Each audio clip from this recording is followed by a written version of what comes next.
Welcome to the first of 5 video lectures on William Shakespeare's history play, Henry IV, Part 1.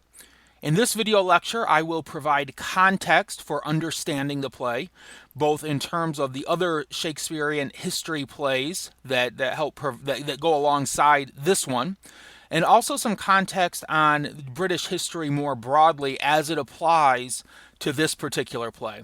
In this first video lecture, I'll also walk us through the plot, character, and setting of the play itself as we move through the first act of Henry IV, Part 1. In terms of context, it's important to know that Shakespeare wrote Henry IV, Part 1 as part of a tetralogy. A tetralogy is a group of 4 plays. So in this tetralogy, Henry IV, Part 1 is the second play. So the tetralogy starts with Richard II. Richard II in history was the king before Henry IV. So we have Richard II, then we have Henry IV, Part 1, then we have Henry IV, Part 2, and then we have Henry V. It's worth noting as well that even though this play is titled Henry IV, Part 1, and there's a Henry IV, Part 2, and there's only one play to Henry V, really the most important character of the tetralogy is Henry V. And in many ways, the whole tetralogy is building up to his reign. So we're going to see Henry V in this play, and he is an extremely important character. In this play, he's still a prince. He's Prince Hal. He hasn't become king yet, but his maturation and his development are extremely important to this play. Perhaps I would argue and make the case his development is even more important than that of his father, who the play is named after, Henry IV. Let's jump right into the play, and as we progress, I'll talk more about Richard II and his place, and also a lot more about Prince Hal. So the scene, Act 1, Scene 1, opens with the king. And the king is in this opening passage preparing for a pilgrimage to Jerusalem. We're not going to hear too much about that because some things are about to happen early in the play that will prevent him from making this planned trip, this planned pilgrimage. We do know that Henry IV has some guilt over how he became king. If you've read Richard II, if you're familiar with that play, you'll know that Henry IV was an important character in that play. Henry IV was usurped. He became king, and Richard II had his kingship removed. I want to be careful because I don't want to tell the whole story of Richard II. That'll take an entire other video lecture. But there's definitely there's a cloud that lingers from Richard II into this play. And Henry IV has this trip planned to Jerusalem, this pilgrimage. He's going to make amends for the wrongs he's done in the past, and just hopefully try to justify his own place as king. However, that's interrupted when we get news from a battle. There's been a war. There's a war raging to the north, a Welsh war.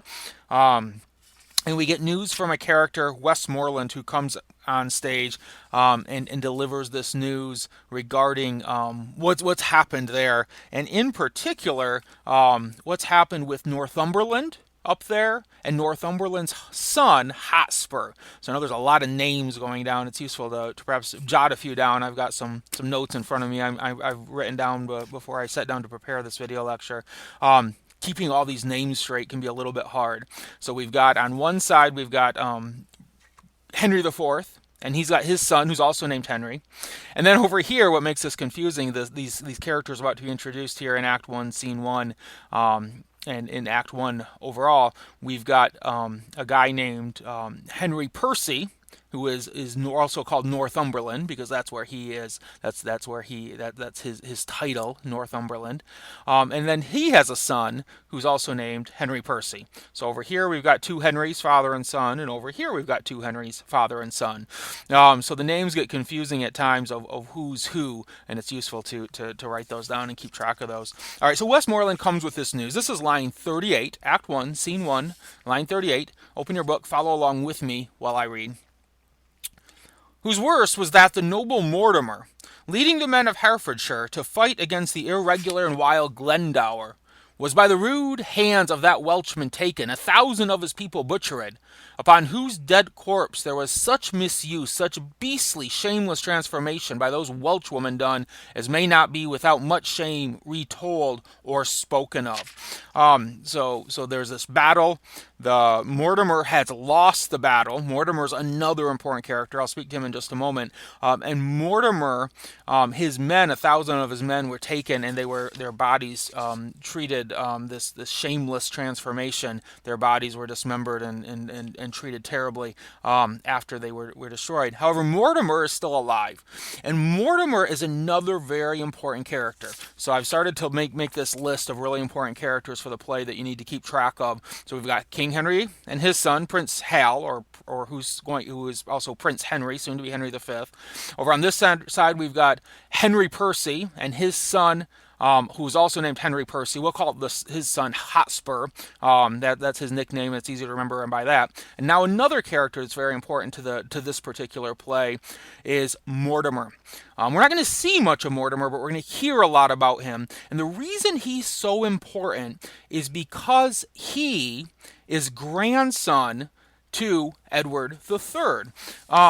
So backing up, it's really important in terms of if you want to be king in England, if you have any claim to the throne whatsoever, you need to be able to trace your lineage back to Edward III. That's actually still true today in the 21st century. Anyone who would claim to have royal, to have British royalty, needs to be able to trace their ancestry back up to Edward III and through his ancestors as well. Edward III is a key figure.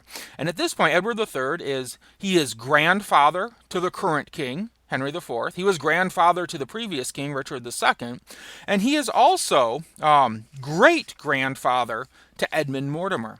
And as a result, this guy, Edmund Mortimer, who's just lost this big battle and is now captured, he's a prisoner of war, he actually has a claim to the throne. And that's important to keep in the back of your mind. The same can be said for Hotspur, at least Hotspur's children have a claim to the throne, because Hotspur's wife is sister to Edmund Mortimer. So lots of names getting thrown around. Let's go back to the text and see these characters come alive and make attach some characteristics to some of these names. All right, so we got Westmoreland here. He gives this news about Edmund Mortimer. And here we start hearing about Hotspur, or young Harry Percy. Young Harry Percy. The king is in one way is very proud of Hotspur. He likes Hotspur a lot. In another way, he doesn't like him. Let's get into that. Act 1, Scene 1, line 70. The king says, "Of prisoners, Hotspur took Mordache, Earl of Fife, and eldest son to Beaton Douglas, and the Earl of Athol, of Murray, Angus, and Menteith. And is not this an honorable spoil, a gallant prize, hot cousin, is it not?" So he's very happy with Hotspur's success on the battlefield. Westmoreland responds, "In faith, it is a conquest for a prince to boast of." And here the king takes a big sigh, and he was reminded of his own son. And he's reminded that he wishes his son, Prince Hal, was doing a little bit more with himself than he is. And he's going to make a comparison between his son and Henry Percy's son, Hotspur. So keep in mind, we've got these four Henrys we're talking about. Henry the King, his son Prince Hal, then we've got Henry Percy and his son Hotspur. And here he's sort of wishing, the king is wishing, boy, I wish the two Henrys could trade places because I'm so proud of Hotspur and what he's done in this battle. Going on, continuing from where we left off, line 78.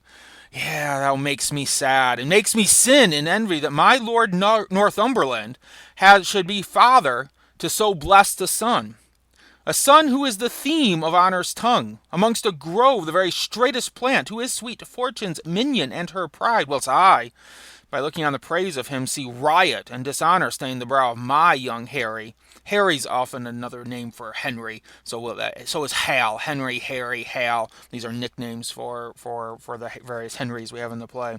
"Of my young Harry. Oh, that it could be proved that some night-tripping fairy had exchanged in cradle clothes our children where they lay, and called mine Percy, his Plantagenet." So we've got the Henry Plantagenet, who's king, and his son, Henry. And then we've got Henry Percy and his son. If we could trade the Percy and the Plantagenet, if only some fairies had come along when they were born and traded them, then I could prove it and I could claim this one as my son instead of my son who's always getting himself into trouble. And the fact that Prince Hal's always getting himself into trouble is what makes this play so much fun. When we get to Act 1, Scene 2 here in a moment, you'll see what I mean. Quick side note as well, this idea of fairies trading children. If you've read Shakespeare's comedy A Midsummer Night's Dream, then you are aware that there's a changeling boy in that play and that there are fairies, and that play is filled with lots of magical characters. There was this idea in Shakespeare's time that fairies were mischievous and sometimes came along and would steal children and maybe trade children with other places, and hence changeling children, the changeling boy from that play. So an interesting connection there to another play that you might know. But then there's a problem that we're about to run into with Hotspur, and that's Hotspur's pride. And Hotspur is while the king is happy with him in battle, while the king even wishes that Hotspur were his own son, Hotspur's taken some prisoners, and the king wants those prisoners for his own for political reasons. And Hotspur doesn't want to give up those prisoners. He wants the ransom for himself. Having prisoners is worth money. You turn the prisoners over, you get a ransom for them. This is the way of war in medieval times, in Shakespeare's time. Line 90, continuing this passage from the king, from Henry IV. What think you, cuz, of this young Percy's pride? The prisoners which he in this adventure hath surprised, to his own use he keeps, and sends me word I shall have none but Mordache, Earl of Fife. He's only getting me one of the prisoners. I said I wanted them all. Continuing his line a little bit further down, line 99. But I have sent for him to answer this, and for this cause a while we must neglect our holy purpose to Jerusalem. So we're going to wait to go on that holy pilgrimage that we talked about earlier, because I need to find out what's going on with Hotspur, what's going on with these prisoners that I've demanded. I've got to make sure that my people here are loyal to me and obedient here in England before I can make this trip. All right, so that ends Act 1, Scene 1. And we jump to Act 1, Scene 2. This is a fun play. So there's sort of two storylines happening at once, and the one is the more serious one, which we've been talking about, and then on the other side we've got Prince Hal and Falstaff and all of their friends at the East Cheap Tavern. These two storylines by the end of the play are going to intersect and come together. But right now they really feel like two separate storylines, and this is the fun side. The other is more serious, the king and his issues with Hotspur. Here we have a more serious one, or much more fun scene. Act 1, Scene 2, we've got Falstaff, and I like, there's so many ways you can play this. This is very much as comedy. Also notice too, we've switched from Act 1, Scene 1, which was in verse, to Act 1, Scene 2, which now is in prose. That gives us an idea of what Shakespeare is trying to do here, that now we're in talking, even though there's a prince involved in this scene. This is the common people. This is the everyday people. This is in a tavern. Taverns in a tavern in Shakespeare's time is a place where it was also an inn. Inns and taverns doubled as the same. You could get a room in a tavern. So Falstaff is sleeping, and Prince Hal comes in and wakes him. Great stuff here. I love the opening line to this. This is the first moment we see Falstaff. Falstaff is one of the greatest creations Shakespeare ever created. He's in this play. He's in the next play. Shakespeare wrote a whole play just because he needed another play for Falstaff called Merry Wives of Windsor. So Falstaff is an important character, not just here, but throughout Shakespeare. He's a big guy. He drinks a lot. He eats too much. Never pays his bills. And while I probably wouldn't want to know Falstaff in real life, I wouldn't choose him to be a friend of mine. He makes a wonderful, funny character on stage. He's sleeping here. Prince Hal comes in to wake him. And Falstaff, as soon as he wakes up, he says, what time of day is it, lad? This is Act 1, Scene 2, Line 1. And here's the Prince Hal, and this sort of captures Falstaff's character, the response that Prince Hal makes. He says, thou art so fat-witted with drinking of old sack, and unbuttoning thee after supper, and sleeping on benches after noon, that thou hast forgotten to demand that truly, which thou wouldst truly know. What a devil hast thou to do with the time of day? Why on earth are you asking what time of day is? Why would someone like you care what time of day? That's for responsible people to care about. People like you who are drunk, who are don't care about paying their debts, their bills. People like you don't care what time of day it is. He says, unless hours were cups of sack, sack is alcohol, drink, and minutes capons, and clocks the tongues of bawds, and dials the signs of leaping houses, and the blessed sun himself a friar hot wench in flame-colored taffeta, I see no reason why thou shouldst be so superfluous to demand the time of day. And this is just wonderful stuff. And Act 1, Scene 2 is full of this sort of back and forth banter between the witty Falstaff and the witty Prince Hal, and they're having fun together.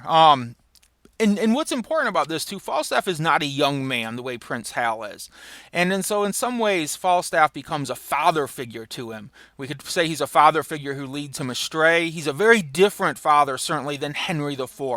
In Shakespeare's comedies, we see a lot of interaction between fathers and daughters, and Shakespeare in his comedies really does a wonderful job of exploring father-daughter kinds of relationships. In this play, though, we see a father-son relationship, and we see a mirror held up to it. So the father-son relationship that we see being between Henry IV, the king, and his son Prince Hal. But then also here in these scenes, we see that the mirror held up to that in the relationship between Falstaff and Prince Hal too. He sort of has these two father figures, and throughout the play he's going to need to choose which one he's going to follow, which life he's going to lead. Now, one of Falstaff's, he has many vices, and one of them is that he gets his money by robbing people. He never kills anyone, but he robs people.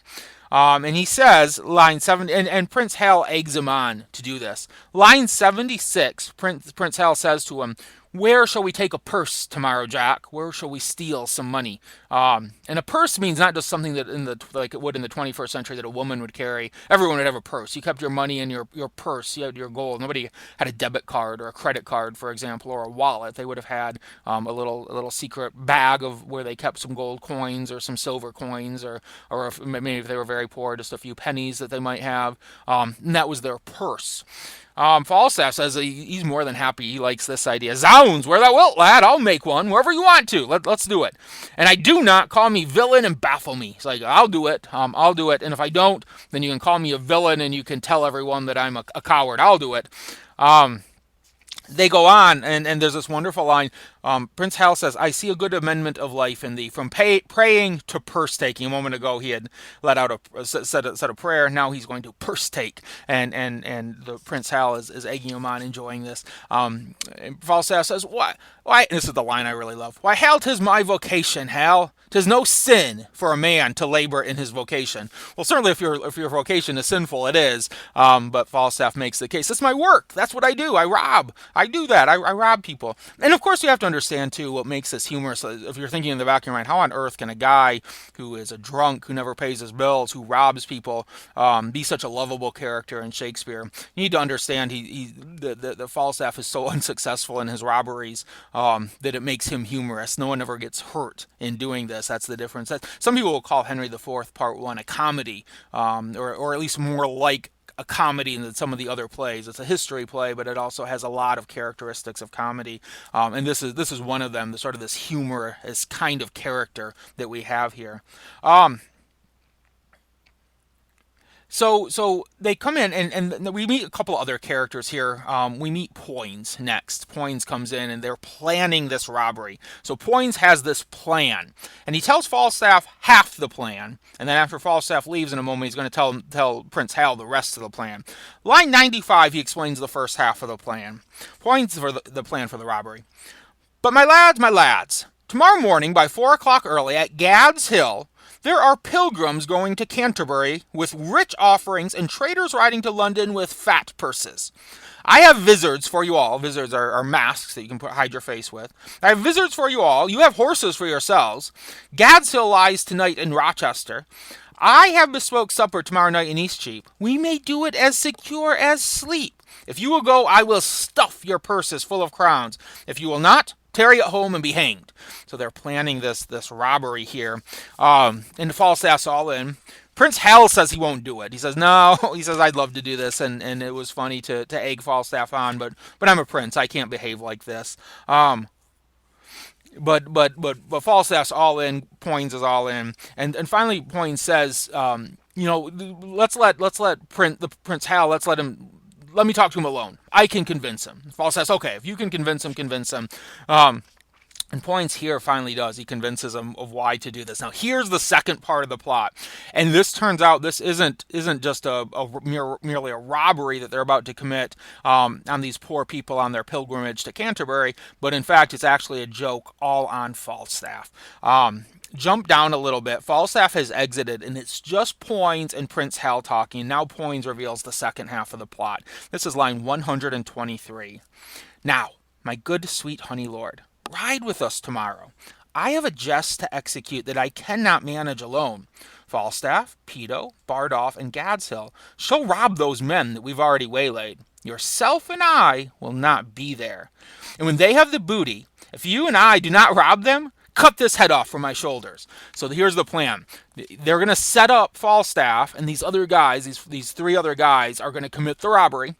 And then as soon as they commit the robbery, they're going to be robbed themselves. And Prince Hal has, well, won't they recognize us? And Poins says, no, we'll wear disguises so they won't. Won't they recognize our horses? No, they won't recognize our horses. We'll keep our horses a distance away so they can't be recognized.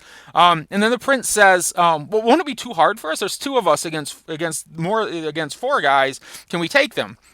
And Poins laughs at this and says, of course the two of us can take those four.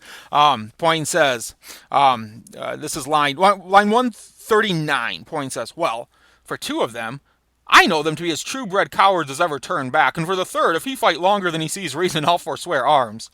The virtue of this jest will be the incomprehensible lies that the same fat rogue, Falstaff, will tell us when we meet at supper.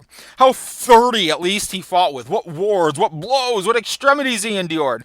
And in the reproof of this lives the jest. The joke is going to be, we're going to talk with it, after the robbery, after we've embarrassed Falstaff and stolen his money, the money he stole, it'll just be a complete joke to hear his story because he'll make up such lies. Falstaff, he exaggerates everything that happens to him. So he'll say there's 30 guys. It'll be hilarious the next day. And that's coming. We're going to read that. That's actually very true what's going to happen.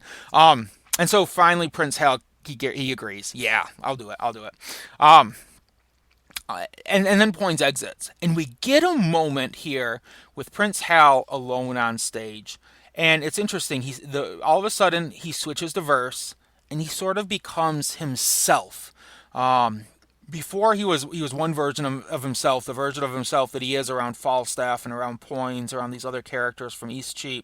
And then he becomes himself for a moment, and he says, wait, you need to understand, talking directly to the audience, you need to understand who I really am. Follow along with this soliloquy. Line 148. I know you all, and will a while uphold the unyoked humor of your idleness. Yet herein will I imitate the sun. So for a while I'm going to be like the sun. I'm a king. There's often a metaphor that this king is like the sun. We see that in Shakespeare. We see that throughout literature, that metaphor. Yet herein will I imitate the sun, who doth permit the base contagious clouds to smother up his beauty from the world, that when he please again to be himself, being wanted, he may be more wondered at, by breaking through the foul and ugly mists of vapors that did seem to strangle him.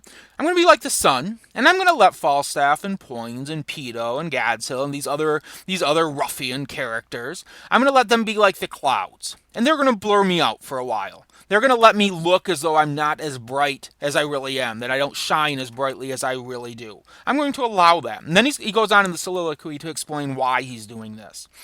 If all the year were playing holidays, to sport would be as tedious as to work. If every day was a holiday, life would be boring. Holidays are fun because they're rare. That makes them special. But when they seldom come, they wished for come. And nothing pleaseth but rare accidents. So when this loose behavior I throw off, and pay the debt I never promised, by how much better than my word I am, by so much shall I falsify men's hopes, and like bright metal on a sullen ground, my reformation, glittering o'er my fault, shall show more goodly and attract more eyes than that which hath no foil to set it off. Also offend to make offense a skill, redeeming time when men think least I will. He's going to pretend for a while to be lesser than he is in terms of his personhood, in terms of his character, in terms of his maturation. But in time, he'll discard Falstaff, and Poins and Pedo and Gadshill and these characters, and he will shine brightly like the sun should. And of course, there's a nice double there, in terms of you hear the word sun, S-U-N, but of course this is also a play about fathers and sons, and he'll be the son that he should be, S-O-N, as well. Act 1, Scene 3 is the last scene of Act 1, and we return back to that first part of the story now. We return back to the bit about, we remember the king, Henry IV, said he wanted to talk with Hotspur. So we've got Hotspur, we have his father, Northumberland, and his uncle in this scene, Worcester. And Worcester is here. Worcester is immediately dismissed. Henry IV doesn't care for Worcester. He calls him dangerous.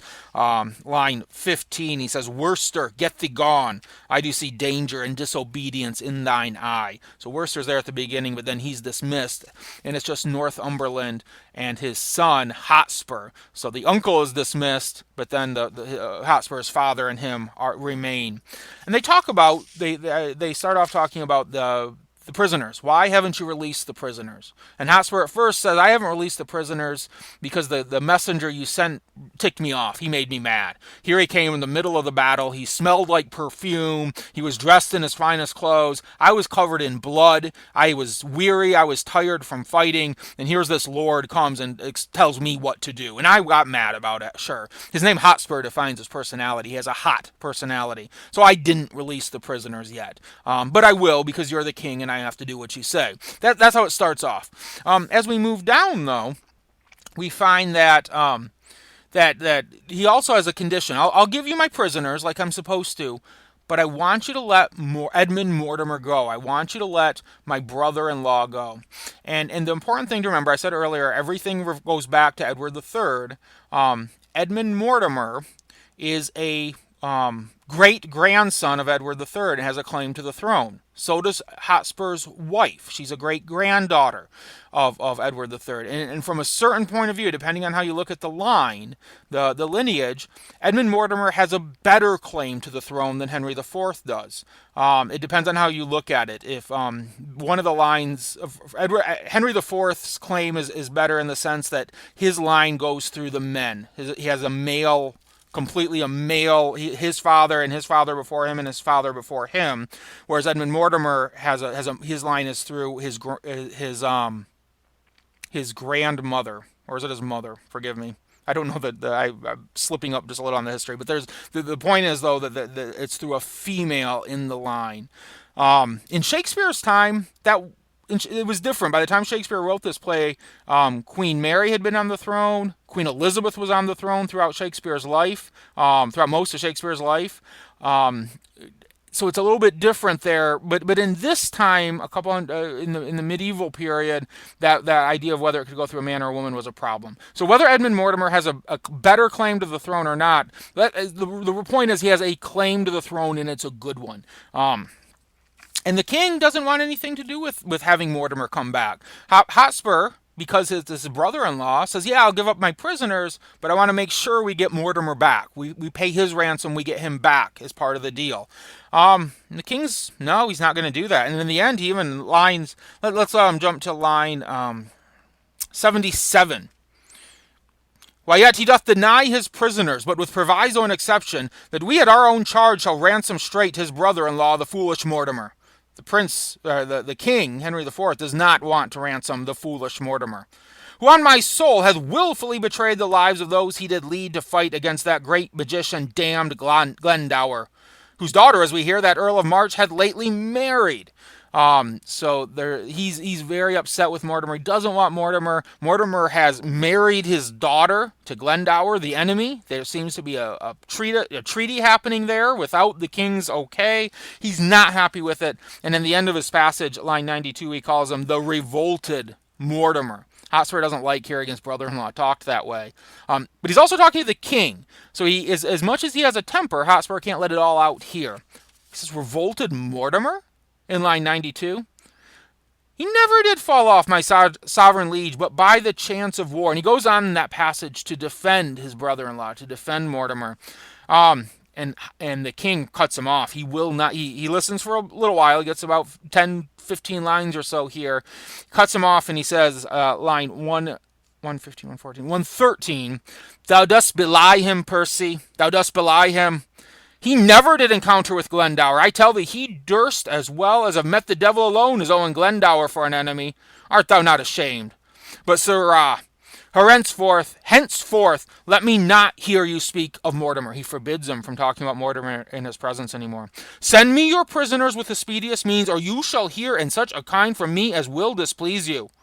Then he turns, he looks at Hotspur's father and says, my lord Northumberland, we license your departure with your son. Send us your prisoners, or you will hear of it. So he sends first he sends Worcester away, Hotspur's uncle. Then he sends Northumberland and Hotspur, the father and son, away. Don't talk to me again. I want those prisoners that I asked for. Hotspur is mad, and as the second half of the scene, we see Hotspur together with his father and uncle, Worcester and Northumberland, and Hotspur is livid, just livid. The actor playing this part needs to let all of his rage out here. Hotspur cannot be calm. If you have a Hotspur reading these lines calmly, you got the wrong actor for it. You need somebody who can be angry. Line 140, Hotspur says, he will forsooth have all my prisoners. And when I urge the ransom once again of my wife's brother, of Edmund Mortimer, his brother-in-law, then his cheek looked pale, and on my face he turned an eye of death, trembling even at the name of Mortimer. Worcester's trying to, I cannot blame him. Was not he proclaimed by Richard that dead is the next of blood? And this is important. The Richard they're talking about is Richard II. So Richard II had said that this Edmund Mortimer should be the next king. That didn't happen in Richard II because there was a battle, there was a war, and Henry IV won it. But according to the old king, the next king should have been Edmund Mortimer. Northumberland, he concurs. He was. I heard the proclamation. And then it was when the unhappy king, whose wrongs in us God pardon, did set forth upon his Irish expedition. So Richard II, so we're referring back to the play before this one, upon his Irish expedition, from whence he intercepted did return to be deposed and shortly murdered. So he was murdered by Henry IV. He was deposed by Henry IV. But this Edmund Mortimer, who's a prisoner right now, brother-in-law to Hotspur, according to according to the previous king, should have been the next king. He was the one next in line, but he didn't get to be next in line. Worcester says, and for whose death we in the world's wide mouth live scandalized and foully spoken of. Hotspur's angry. But soft, I pray you. Did King Richard then proclaim my brother, his brother-in-law, my brother Edmund Mortimer, heir to the crown? He did. Myself did hear it. Nay, then, I cannot blame his cousin king that wished him on the barren mountains starve. No wonder Henry IV doesn't want us to bring back Edmund Mortimer. Edmund Mortimer is supposed to be the rightful king. Their conversation continues through the scene, and as we get to the end of the scene, they come up with a plot together. The Worcester has an idea. We're going to rise up against Henry IV over this. We're going to get Edmund back, Edmund Mortimer, and we're going to put him on the crown. We're going to rise up against. We're going to get revenge on Henry IV. Worcester instructs Hotspur, this is line 257, he says, then once more to your Scottish prisoners. Deliver them up without their ransom straight, and make the Douglas son your only means for powers in Scotland. So he says, go ahead, you give up, basically give up your prisoners for free, but not to the king. Give them up to Douglas. Make an ally of him. We need him if we're going to get our revenge, if we're going to win this battle that I'm proposing. This is his uncle giving him these instructions. Then he turns to Northumberland, to Hotspur's father, and he says, you, my lord, your son in Scotland being thus employed, shall secretly into the bosom creep of that same noble prelate well beloved, the Archbishop. Of York, is he not? True, who bears hard his brother's death at Bristol, the Lord Scroop.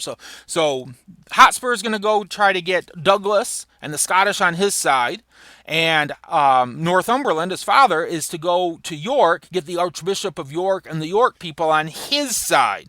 And Hotspur likes this. He's pretty happy. He says a few lines down, line 277, why it cannot choose but be a noble plot, and then the power of Scotland and of York to join with Mortimer? Ha ha! And Worcester says, and so they shall. And that leaves off Act 1 of the play. So we've got these two pieces, these two different plots going on simultaneously. As we move through the play, they're going to come together, and we're going to end up seeing, well, not to give too much away, but the climax we're working toward is a Hotspur versus Prince Hal battle scene. So working towards that. All right. I will stop there and join you again when we're ready for video lecture for Act 2.